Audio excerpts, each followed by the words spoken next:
Hola, ¿qué tal muchachos? Bienvenidos a esta materia de teorías del aprendizaje. Yo soy la profesora Tiara Hinojosa y yo les voy a estar dando esta materia. Este video tiene como objetivo darles una introducción de cómo será la materia, cómo vamos a evaluar y bueno, vamos a ver el primer tema de esta clase a modo de introducción para que se vayan dando una idea de qué es lo que vamos a estar viendo a lo largo de este curso, ¿vale? Para esto les voy a compartir pantalla para que vayamos viendo cómo es que se da todo este proceso de temario, ¿vale?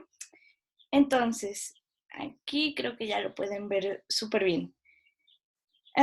Esta materia se da a la clase 2901, entonces tengo que entendido que son psicología de segundo y en sabatino. Entonces está padrísimo porque, pues bueno, tendré oportunidad de conocerlos, ¿no? Un poquito mejor a aquellos que apenas están entrando a la carrera. Entonces, el programa está hecho de tal manera que vayamos haciendo un trabajo semana con semana. Tiene toda la intención de que ustedes puedan ver este video en cualquier momento de la semana y que manden sus tareas y sus trabajos siempre, siempre. Eh, Me parece que tienen hasta el domingo para subirlos. Si llega al día lunes, ¿no? Lunes 00 con un minuto, la plataforma se cierra y ya no será posible que ustedes entreguen sus tareas o sus trabajos o exámenes, si es que llega a ser la oportunidad, ¿no? La ocasión. Entonces, esta primera semana sería de este martes, ¿no? Que empieza como para que ustedes ya puedan subir sus tareas y sus trabajos. Me parece que es lunes en esta primera ocasión. Lo que va a suceder va a ser lo siguiente. Todos los lunes yo les voy a subir su videoclase, aquí donde dice materiales. Estará ya disponible el lunes. Espero que a primera hora ustedes ya puedan entrar a esta videoclase. De esta videoclase, ustedes van a tener que hacer un mapa conceptual, ¿no? Pueden ser hechos a computadora o pueden ser hechos a mano y nada más le toman una fotografía de lo que expliquemos, ¿no? Ahorita, pues de introducción no, pero cuando les explique el tema, de ese tendrán que hacer su mapa del video. A la par les voy a dejar una lectura complementaria de la que igual van a tener que hacerme un mapa de esta lectura. Igual puede ser a mano o puede ser a computadora. Solamente tendrán que mandar la evidencia. Voy a abrir yo en su Classroom ambas posibilidades, ¿no? Bueno, ambas tareas para que ustedes suban tanto el mapa del video y el mapa de la lectura. Esto va a ser cada clase, ¿no? Yo les subo un video y aparte les dejo una lectura. Ustedes tienen que entregarme estas dos actividades. Eh, lo que va a suceder es que esto va a ser semana con semana. Como podrán darse cuenta, nosotros tenemos dos clases y después a la tercera semana es la evaluación del primer parcial. Para estas evaluaciones, cada evaluación va a ser que en esta misma semana ustedes van a tener que subir dos cuestiones, bueno, dos actividades. Una va a ser un ensayo, que ahorita les explico cómo será, y también va a ser la de un examen. El examen va a ser diseñado en Classroom. Ustedes van a poder accesar durante toda esta semana, que dice del 26 de mayo al 1 de junio. Va a estar disponible en Classroom para que en el transcurso de esos días ustedes lo puedan hacer. Y además me van a tener que entregar un ensayo que va a ser de una película que vamos a determinar. Yo espero que la próxima semana ya les pueda decir qué película es, porque me gustaría que ya tuvieran dos clases para poder hacer este ensayo. ¿En qué consiste este ensayo?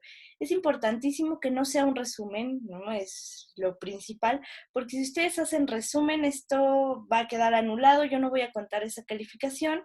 Tiene que ser un ensayo en donde a partir de los temas vistos en clase, tú relaciones a la película. ¿Cómo sería? ¿Me puedes explicar la película a partir de estos temas? ¿Me puedes decir qué te hizo pensar al respecto de por qué crees que te lo dejé para la materia, por ejemplo? Lo que sí es importantísimo es no resumen, porque yo ya vi la película. Si yo empiezo a encontrar resúmenes, voy a descartar ese trabajo, ¿vale? Lo que se puede hacer es que si tú me quieres decir la relación entre una escena y alguno de los temas, estoy de acuerdo. Lo importante es que no sea un resumen o que la mitad, ¿no?, de tu ensayo sea resumen de la película, porque si es así, no lo voy a contar y queda anulado, esa calificación no la tendrás. Esto es muy importante que ustedes lo sepan porque es parte de su calificación. Yo de todas maneras voy a subirles un formato en donde vengan los criterios de evaluación del ensayo muy especificados para que ustedes tengan esta calificación muy en mente. Eso lo subiré en la segunda semana porque lo que me interesa es que pues para cuando hagan este ensayo sea porque ya tienen más contenidos de la materia, ¿vale? Ese ensayo yo subiré los criterios la segunda semana y se entregará hasta la tercera semana, o sea que ustedes tienen una semana para diseñar su ensayo, para irlo corroborando con los temas y para irlo elaborando, y a la tercera semana ustedes van a subirlo a su plataforma. Eso quiere decir que en semana 1 y semana 2 se va a abrir para cada semana tanto el mapa de video como de la lectura, y en la semana 3 va a estar disponible la entrega del ensayo y del examen. Después nos pasaríamos a lo que sería la semana número 4. Aquí ya empezaríamos la segunda unidad y pues igual, con cada clase sería mapa del video, mapa de la lectura, hasta lo que sería nuestra semana número 7, que es cuando se evalúa el segundo parcial. De igual manera, será una película nueva y un ensayo nuevo, ahora relacionando los temas vistos únicamente en el parcial 2. De igual manera lo haremos para el tercer parcial y para el cuarto. Entonces, ahorita recapitulamos qué es lo que se entrega para cada parcial. En cuanto a temarios, ¿qué es lo que vamos a estar viendo? Bueno, el primer tema se llama ¿Por qué aprendemos? Este corresponde a este video. Después vamos a hablar un poco de cómo surge el aprendizaje en el ser humano, cuáles son sus orígenes. Y con eso terminaríamos nuestro primer parcial. Nuestro segundo parcial estaremos hablando de cuáles son las teorías del aprendizaje, ¿vale? Cómo es que aprendemos, por qué aprendemos, desde diferentes posturas psicológicas, ¿no? Entonces, por ejemplo, en un primer momento empezaremos a entender qué es la postura conductista respecto al aprendizaje. De ahí nos iremos a autores un poco más humanistas de la Gestalt y sociólogos, ¿no?, por así decirlo. Entrará Piaget, Vygotsky respecto a toda esta onda de qué dicen ellos del aprendizaje. Y en la tercera parte vamos a empezar a hablar de las teorías de cognitivo-conductual.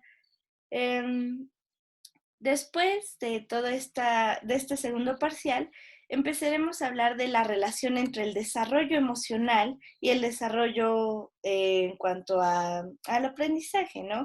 Digamos, ¿qué tiene que ver la emoción y el aprendizaje respecto a cómo aprendemos? Después de eso nos iremos a hablar de la relación emocional, que tiene que ver con em, teorías de ámbito y de corte psicoanalítica o psicodinamia, si así lo quieren conocer, que sería otra rama de pensamiento diferente. Después, en cuanto al cuarto parcial, ¿no?, vamos a estar hablando de cómo es que la habilidad para aprender puede verse perjudicada, disminuida o incluso atrofiada a partir de las cuestiones emocionales. Veremos que lo que genera dificultades de aprendizaje no solamente son las cuestiones emocionales, también van de por medio cuestiones orgánicas, y incluso podremos hablar de cuestiones sensoriales, pero como estamos hablando de psicología, lo que nos interesa ver es qué pasa en el proceso mental, emocional, y cómo se relaciona esto con el tema de cómo aprendemos y cómo es que eso se dificulta, ¿vale? Eso es todo lo que vamos a estar viendo en esta materia. Ahora, me gustaría empezar déjenme dejo de compartir, con este resumen básico de entonces qué es lo que se evalúa en bueno, en los parciales en general. Entonces, los mapas que ustedes van a estar entregando van a valer cada clase 5%, tanto de lectura 5% y otro 5% del de el mapa. Hay periodos en donde tenemos más clases que otras. Entonces, por lo general, siempre vale el 20% que entregues todos tus mapas porque son 2 clases. Entonces serían 2 de lectura y 2 de videos. Pero me parece que segundo parcial, no estoy muy segura, vamos a tener más clases. En esa ocasión va a valer el 30% porque son más mapas y siempre va a constar de un ensayo que siempre va a valer el 50%. Si se dan cuenta, es lo que más peso tiene en la calificación porque es ahí donde yo puedo evaluar que efectivamente están pudiendo hacer una relación entre lo que están aprendiendo y lo que ven en su medio. Esto a la larga les va a ayudar muchísimo cuando tengan que empezar a hacer diagnósticos psicológicos, ¿no? Que ustedes puedan empezar a relacionar lo visto con la vida cotidiana, con películas, es lo que más les va a ayudar para su formación como psicólogos. Por eso es que tiene tanto peso. Hay un periodo en donde como tenemos más clases, vale menos, es el único en el que va a valer el 40%, pero por lo general va a estar valiendo el 50%. Y del examen, el examen siempre va a valer el 30%. Van a ser opción múltiple, relación de columnas, falso verdadero, es un formato bastante amigable. En cuanto al ensayo, es una cuartilla, por lo tanto tiene que estar muy puntual en cuanto a qué me quieres decir en tu ensayo. Parecería sencillo, ¿no? Una cuartilla cuando realmente no lo es. Para poder condensar tantas ideas sin tener que hacer resumen y para tener que administrar tu espacio es porque tuviste que hacer un buen ejercicio de cómo administrar tu página, ¿no? Los criterios, el tipo de letra, qué tipo de contenidos deben de venir, van a venir en una rúbrica que yo les subiré la próxima semana. Y bueno, ¿cómo se hace la calificación ya final? Lo que se hace es un promedio de los 4 parciales, esto quiere decir, se suman todas las calificaciones, las 4 calificaciones que hayas obtenido en tus parciales, y se dividen entre 4 para darte tu calificación final. Si hay calificaciones parciales por debajo del 4, se van a presentar como NP. Esto quiere decir que vas a tener que recursar la materia porque no tuviste los conocimientos necesarios como para poder aprobar ese parcial. Me parece que si tú en el final logras obtener una calificación de 5, tendrás que irte a extraordinario. Si es menor de 5, tendrás que recursar. Y de 6 en adelante, o sea, 5.99 es extraordinario, 4.99 es recursamiento y el 6 cerrado ya final es lo que te permite aprobar la materia. Por si cualquier duda, ¿vale? Entonces, cualquier NP que tú saques en cualquier parcial implica que tienes que hacer recursamiento, aunque por ejemplo hayas sacado un 0 y después saques dieces, por ese 0 te vas a tener que ir a recursamiento. Entonces yo te sugiero que organices muy bien tus tiempos, que organices muy bien cómo vas a estar llevando a cabo tus entregas para que tú te puedas organizar de la mejor manera y no tengas que irte a recursamiento, ¿vale? La diferencia entre recursamiento y extraordinario es que el extraordinario es un examen que viene de todos los contenidos vistos para ver si puedes aprobar la materia. La calificación final se te convierte en lo que hayas sacado en tu extraordinario, si es que te fuiste extraordinario. Recursamiento lo que dice es que tienes que recursar toda la materia, o sea, la tienes que volver a tomar, ¿no?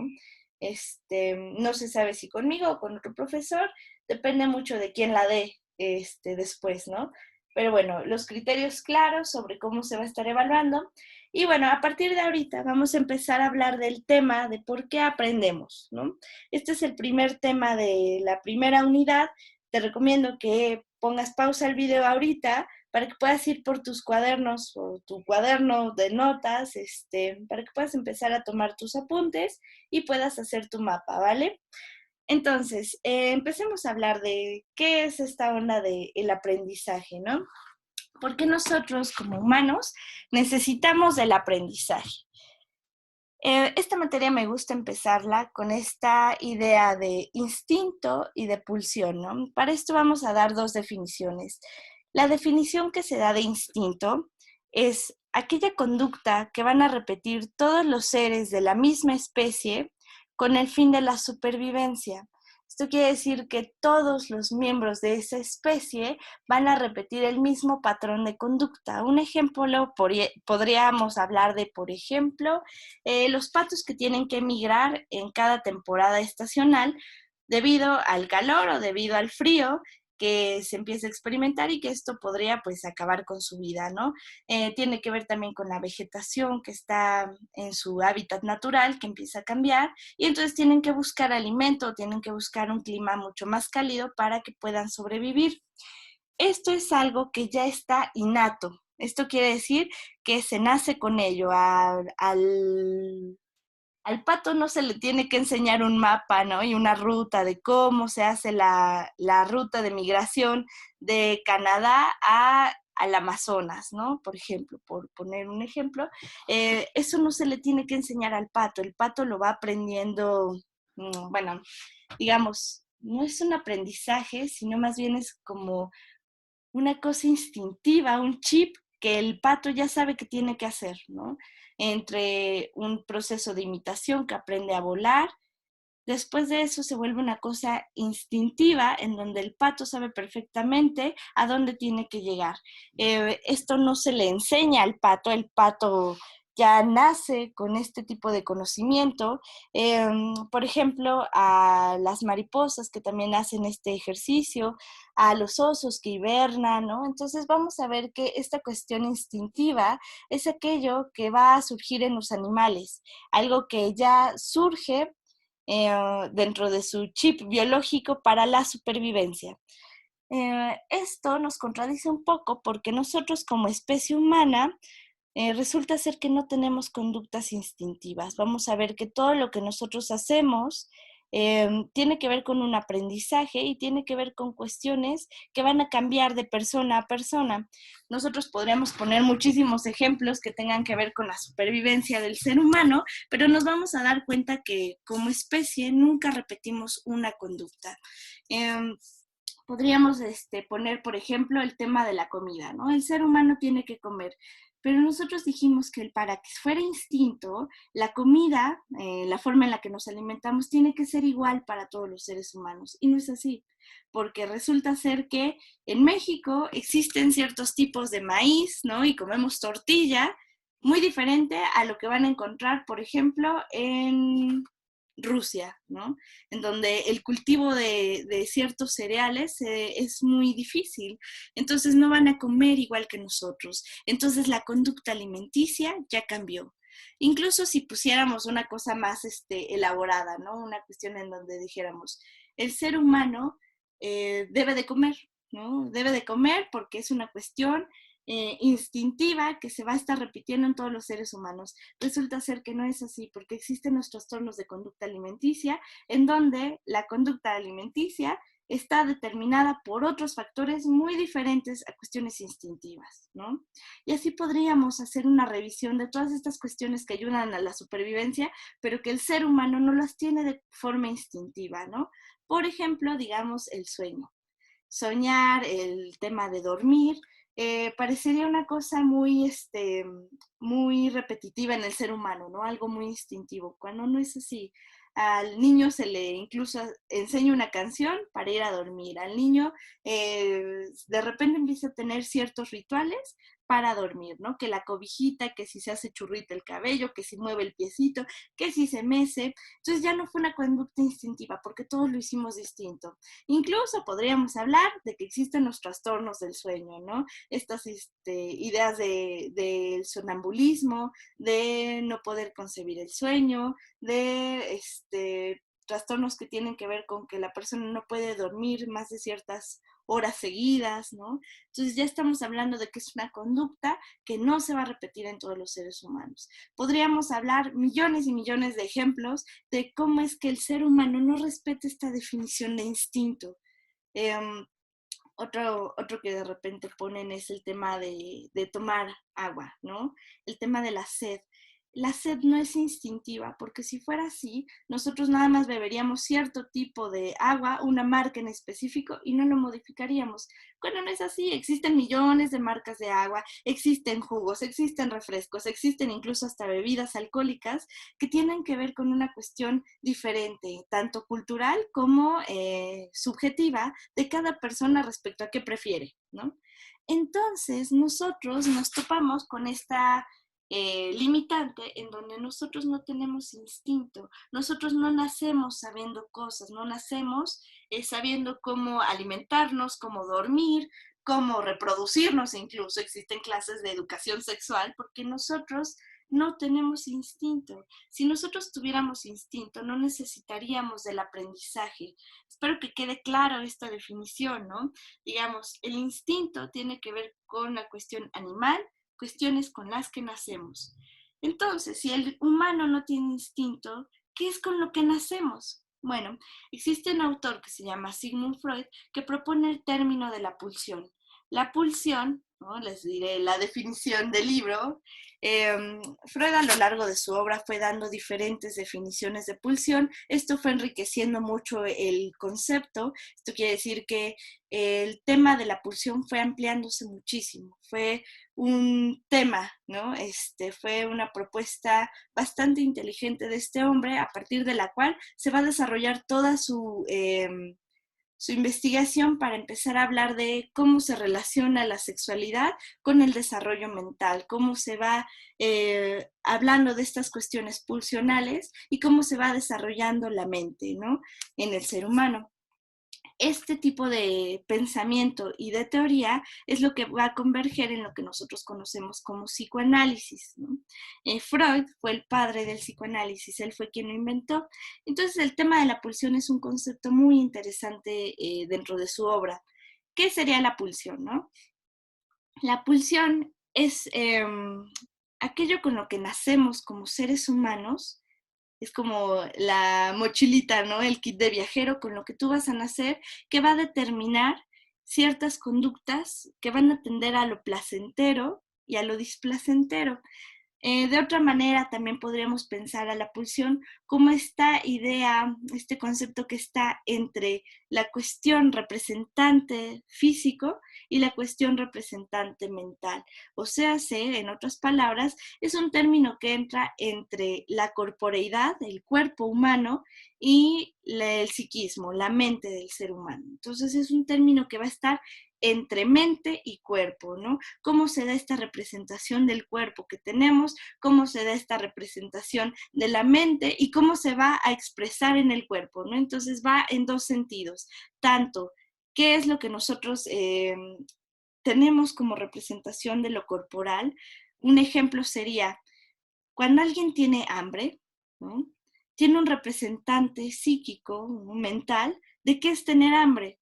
Para algunos serán, por ejemplo, retortijones de panza, para otros será la sensación de que tienes hambre, para otros será dolor de cabeza, para otros será que se empiezan a sentir mareados o que les empieza a dar sueño o que empiezan a tener asco. Y entonces la persona dice, claro, lo que tengo es hambre. Y para todos va a ser diferente. No le podemos poner un nombre en común, pero sí una definición propia de qué es tener hambre. Entonces ahí ya se está volviendo una cuestión física en un representante que tenemos en la mente de nuestro propio cuerpo. Por otro lado, también existe la vía inversa, qué es lo que pasa en la mente y cómo se va a expresar en el cuerpo. Por ejemplo, alguien que tenga una noción, ¿no? Un sabor muy específico en mente y que lo esté repitiendo y repitiendo y de repente pueda conectar. Lo que se me antoja es un gansito, se me antoja una coca, se me antoja comer una torta. Y entonces, a partir de ese deseo que surgió, nosotros podemos, entonces ahora sí, mover el cuerpo para ir a buscar la torta en el refrigerador, para ir y salir y comprar la torta al lado de los tacos, para pedirla por teléfono y que te la traigan, ¿no? Entonces, digamos, tiene dos sentidos, tanto qué le pasa al cuerpo y cómo lo representamos en la mente, como qué es lo que pensamos y cómo lo actuamos en el cuerpo. Esa es la definición de pulsión. Otra forma, ¿no? Más elegante que tiene Freud de decir qué es la pulsión es como una energía que mueve al organismo a un fin determinado, ¿no? Y que requiere de un objeto para su satisfacción. Son palabras muy importantes que ustedes las van a leer en el texto de Pulsiones y Destinos de Pulsión. Esa va a ser la lectura que van a leer. Yo se las voy a subir a plataforma esta lectura para que ustedes la puedan leer y hacer su mapa de esta lectura. Pero lo que va a decir es, entonces, la pulsión tiene 4 características. Va a tener empuje, ¿no? Que quiere decir qué tanta fuerza tienes, qué tanto impulso tienes para comer, para dormir, para reproducción, ¿no? ¿Qué tantas ganas tienes? Porque no es el mismo tipo de hambre que tienes después de comer, a después de 2 horas sin comer, a después de 6 horas sin comer, a después de todo un día sin comer. Entonces la fuerza, la pulsión, el empuje con el que va a estar va a ser diferente. Por otro lado, tenemos esta idea de la meta, ¿no? La meta la podríamos pensar como en un verbo. ¿Cuál sería la meta de la pulsión de hambre? Pues podríamos decir, la meta es comer, ¿no? La meta que vamos a tener respecto a la pulsión de sueño, ¿no? Sería dormir. Entonces, la meta la podemos ubicar en una cuestión corporal. Si piensas en verbos, ya estás pensando en metas, ¿no? Y por otro lado, tenemos la característica de objeto, ¿no? Podríamos pensar en el objeto como esa cosa externa que nos va a ayudar a satisfacer la pulsión. ¿Qué sería esto? Por ejemplo, el objeto del hambre podría ser una torta, un taco, una pizza, una ensalada. Entonces, una característica muy específica que va a tener el objeto es que es cambiante.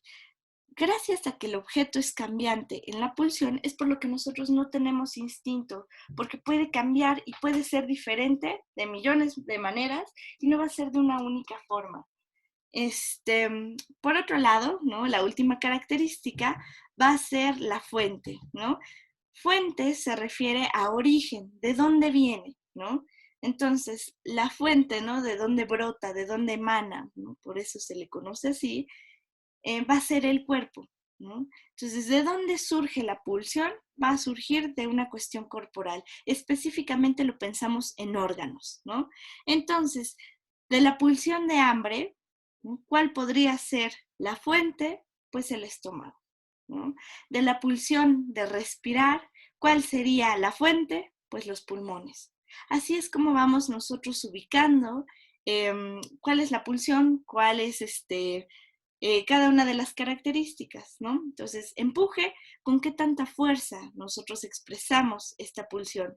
La característica de meta, cuestiones corporales que tienen que ver con cómo se va a llevar a cabo, qué es lo que lo va a satisfacer, o sea, hace verbos. La cuestión de objeto, ¿con qué cosa vamos a satisfacerla? El objeto es cambiante. Y por otro lado tenemos la cuestión de fuente, ¿de dónde surge? Del cuerpo, específicamente del órgano. Entonces nosotros podemos empezar a ubicar, ¿no? Y hacer un ejercicio de las diferentes pulsiones que tienen que ver con cómo el ser humano las necesita para supervivencia y cómo se van definiendo esas 4 características. Entonces, bajo esta idea de que nosotros aprendemos a partir de la pulsión, es que nosotros podemos empezar a hacer un catálogo de cuáles son las áreas que nosotros podemos desarrollar a partir del aprendizaje. Para esto lo podemos dividir entre las cuestiones que tienen que ver con lo motriz o lo físico. Aquí entraría, por ejemplo, aprender a caminar, aprender a comer, aprender a ir al baño, aprender a utilizar un lápiz, ¿no? La famosa motricidad fina, ¿no? El movimiento de pinza para poder agarrar un lápiz, para poder agarrar un color, para poder agarrar cuentitas. Eso se tiene que aprender. Por eso los niños en el kinder aprenden de estas canciones de Simón dice y todos se paran, Simón dice y todos se sientan, ¿no? Estas canciones que tienen que ver con el poder coordinar, el aplaudir, esta idea de colorear, esta idea de hacer bolitas, porque lo que estamos aprendiendo es a dominar el desarrollo motriz. Por otro lado, tenemos el desarrollo cognitivo. Otra forma de pensar al desarrollo cognitivo tiene que ver con el pensamiento, con la capacidad para pensar, con la capacidad para poder razonar. ¿no? Y otro tipo de desarrollo que nosotros llegamos a encontrar es el desarrollo emocional. ¿Cómo sería todo este tema del desarrollo emocional? Cuando estamos hablando de la capacidad para tolerar la frustración, la capacidad para resolver problemas que nos causan un conflicto, para poder controlar, ¿no?, el grado de tristeza, para poder expresar emocionalidad, ¿no? Lo que vamos a notar es que son cosas que se aprenden, ¿no? Digamos, uno aprende a partir de la experiencia qué es una situación triste, qué es una situación dolorosa, qué es una situación alegre, qué es sentir amor, qué es sentir enojo, ¿no? Digamos, esas son cosas que se van desarrollando desde que nosotros nacemos, ¿no? Son los 3 rubros que nosotros vamos a estar tomando en cuenta, eso es importante, como áreas de desarrollo de aprendizaje, ¿no? Que el aprendizaje, ¿qué es lo que va a lograr? Desarrollar alguna de estas 3, ¿no? Entonces, esto nos lleva, ¿no?, a la conclusión de por qué estamos hablando de la pulsión, ¿no? La pulsión, decíamos, era también una búsqueda de lo placentero y alejarnos de lo displacentero. Entonces vamos a darnos cuenta que el aprendizaje está determinado en altos grados a partir de las cuestiones placenteras, ¿no? Uno aprende a partir de las cuestiones placenteras. El niño aprende a abrir el frasco de galletas porque le gustan. El niño aprende a no llorar en la calle porque su mamá se va a enojar y eso se va a constituir una cosa displacentera. Esto se va a traducir en términos de juego, ¿no? El juego, las cuestiones lúdicas, van a aludir a estas cuestiones placenteras, pero también van a estar a merced de las cuestiones de aprendizaje. Entonces, esta noción de que el juego es la forma en la que nosotros aprendemos en un primer momento, va a ser sumamente importante. Cuando nosotros dejamos de lado esta cuestión placentera en el aprendizaje, nos vamos a dar cuenta que el interés, ¿no?, como función cognitiva, se va a perder por completo. Si es un tema que no te interesa, que no te produce placer, nosotros no vamos a estar atentos a ello. Por eso mismo, ¿no?, es tan importante esta cuestión de cuáles son las preferencias, cuáles son las aptitudes para elegir una carrera, por ejemplo, para elegir una profesión, para elegir un tema de interés, ¿no? Vamos a ver que nosotros estamos predominados por las cuestiones pulsionales, por la búsqueda que nosotros fuimos formando a partir del aprendizaje respecto a qué temas nos interesan, qué temas nos producen placer. Entonces vamos a ver que si existen placeres corporales, ¿no?, como la sexualidad, como comer, como dormir, existen también ciertos tipos de placer que tienen que ver con las cuestiones cognitivas. ¿Cómo sería esto? Nosotros tenemos hobbies, ¿no?, como seres humanos, en donde nos interesa aprender de repostería, nos interesa aprender de videojuegos, nos interesa aprender de física cuántica, nos interesa aprender cierto tipo de deporte, cierto tipo de juego, y nosotros, a partir de esas cuestiones placenteras, vamos a empezar a aprender. Se esperaría que cuando uno elige una carrera es porque le produce placer aprender de esos temas. Si no logra captar tu atención el tema que estás estudiando, pues posiblemente sea buena idea que te cuestiones, ¿no?, qué tipo de carrera elegiste, porque tal vez no está determinada a tus cuestiones pulsionales y de placer para que tú puedas tener el mejor aprovechamiento y el mejor aprendizaje. Para finalizar este video, me gustaría hablar un poco de cómo se construye el mundo subjetivo y el mundo objetivo. La diferencia entre lo subjetivo tiene que ver con parámetros internos, parámetros propios del ser humano. Y el tema de lo objetivo o de la objetividad tiene que ver con cuestiones estandarizadas que ya están predeterminadas por la población en donde está inmerso el sujeto. Por ejemplo, una cuestión subjetiva serían los gustos, la forma en la que nosotros fuimos obteniendo placer, ¿no? Digamos, si alguien te preguntara, ¿no?, ¿cuál es tu comida favorita?, te está haciendo una pregunta subjetiva que tiene que ver contigo, con cuestiones que son tuyas. Lo difícil está, ¿no?, en que muchas veces las personas no están muy atentas para poder definir cuál es su subjetividad, cuál es su emoción, ¿no?, qué es lo que piensan. No saben decírtelo porque nunca tuvieron esta cuestión de generar un espacio subjetivo, una idea subjetiva del mundo. qué es lo que te gusta, qué es lo que no te gusta, por qué no te gusta, qué es lo que piensas y por qué lo piensas. Y por el otro lado tenemos el tema de lo objetivo. Lo objetivo tiene que ver con el consenso, esto quiere decir con lo que todos estamos de acuerdo. Por ejemplo, nosotros podríamos hablar de temas objetivos, de qué color está escrita la palabra objetivo. De manera objetiva podemos llegar al consenso de que es morado, ¿no? Llegamos al consenso de que la palabra aprendizaje está escrita con tinta negra, con tinta roja, con tinta rosa, ¿no? Entonces estamos viendo que el objetivo es lo que es, ¿no? La realidad compartida.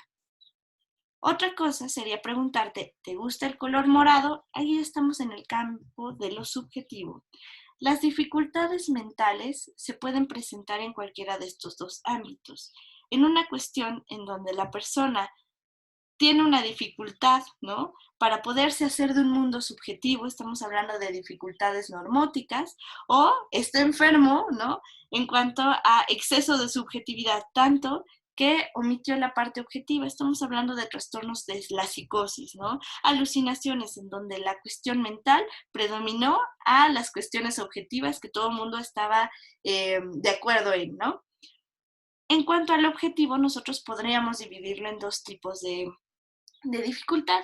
La dificultad objetiva producida por una cuestión orgánica, ¿no? En donde, digamos, el daltonismo, la persona no te puede decir que es el color morado porque el ojo, el órgano del ojo está alterado. Entonces la cuestión objetiva, pues va a ser muy difícil. Va a ser muy difícil que la persona pueda entrar a este mundo del objetivo eh, por una dificultad orgánica, o podría ser que no pueda entrar al mundo del objetivo porque finalmente lo subjetivo está predominando, en donde realmente no le gusta, ¿no? Cómo está el mundo objetivo y no lo puede tolerar porque sería renunciar a una cuestión subjetiva, ¿no? Por ejemplo, el niño pequeño que está aprendiendo a jugar, ¿no? Digamos, el niño puede fantasear con una historia de la princesa que está en el castillo y que está siendo asediada por el dragón. Ese es un juego subjetivo y es correcto, ¿no? El niño puede jugar esto. Pero, por ejemplo, si se pusiera a jugar damas chinas, ¿no? El juego tiene reglas muy objetivas, en donde si el niño quisiera hacer trampa por una cuestión subjetiva de la búsqueda de placer, estaríamos hablando de que el niño no está pudiendo respetar la objetividad del juego. Entonces nosotros estamos hablando de dos polos, el mundo interno, que conoceremos como lo subjetivo, y el mundo externo, que conoceremos como lo objetivo, ¿no? Esto es importante que lo tengamos en mente. ¿Cuál es la diferencia de lo subjetivo del objetivo? ¿Cómo es que se relaciona la cuestión placentera para la búsqueda del aprendizaje y cómo esto va a empezar a construir la cuestión pulsional que se va gestando en el ser humano? Esto es importante porque nosotros tenemos que aprender, ¿no? Pregunta de examen, ¿por qué el humano no tiene instintos y por qué el humano tiene pulsiones? ¿Y qué de la pulsión se relaciona con la búsqueda de placer y cómo se relaciona con el tema de cómo aprendemos? Cualquier duda que lleguen a tener de este tema, no duden en hacerlo en el chat que vamos a abrir en Classroom para cualquier duda que ustedes tengan de por qué, digamos, no me quedó claro cómo se relaciona el tema de la pulsión, no me queda claro qué es la pulsión. Bueno, cualquier tema que ustedes tengan, incluso dudas de su lectura, ustedes me las pueden hacer en esta plataforma, ¿vale? Antes de terminar, me gustaría decirles cuál va a ser la lectura que ustedes van a realizar. Esa se va a encontrar, déjenme les comparto pantalla, aquí. Entonces, este es un tomo, ¿no? Escrito por Freud. Freud hizo una obra súper extensa de como 23, 24 tomos. El tomo que ustedes van a leer, ¿no? No van a leer el tomo completo. El libro es el tomo volumen 14, fue escrito en 1914. Este tomo está diseñado para explicar, ¿no? La metapsicología de la mente, cómo es que se va formando. Con esta pequeña introducción que yo les di, ya será más fácil para ustedes poder leer este texto. Lo van a encontrar en la página 105, Pulsiones y destinos de pulsión. Es importante que lean la introducción de James Strachey para poder entender qué es el concepto de pulsión. Y bueno, ustedes van a leer ya el texto como tal en la página 113, empezando por la introducción de James Strachey en la página 107, y acaba en la página 134, me parece. Entonces, realmente no son muchas páginas, serán unas 20 hojas. Yo les voy a subir el tomo completo. Ustedes tienen que leer de la página 105 a la 134, donde termina este texto. Ustedes ya lo van a poder ver. Aquí están todas las páginas. Ustedes tienen que leer este texto. De todas maneras, yo se los voy a subir para que ustedes tengan esta lectura.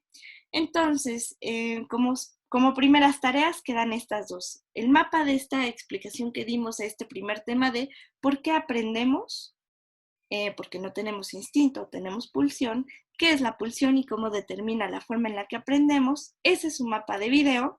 Y aparte me tendrán que entregar el mapa de la lectura de pulsiones y destinos de pulsión, texto que yo les voy a subir a Classroom y también a la plataforma de Moodle. Cualquier duda, estamos en contacto. Espero que sea una materia amena y que les agrade mucho esta materia. Nos vemos, chicos.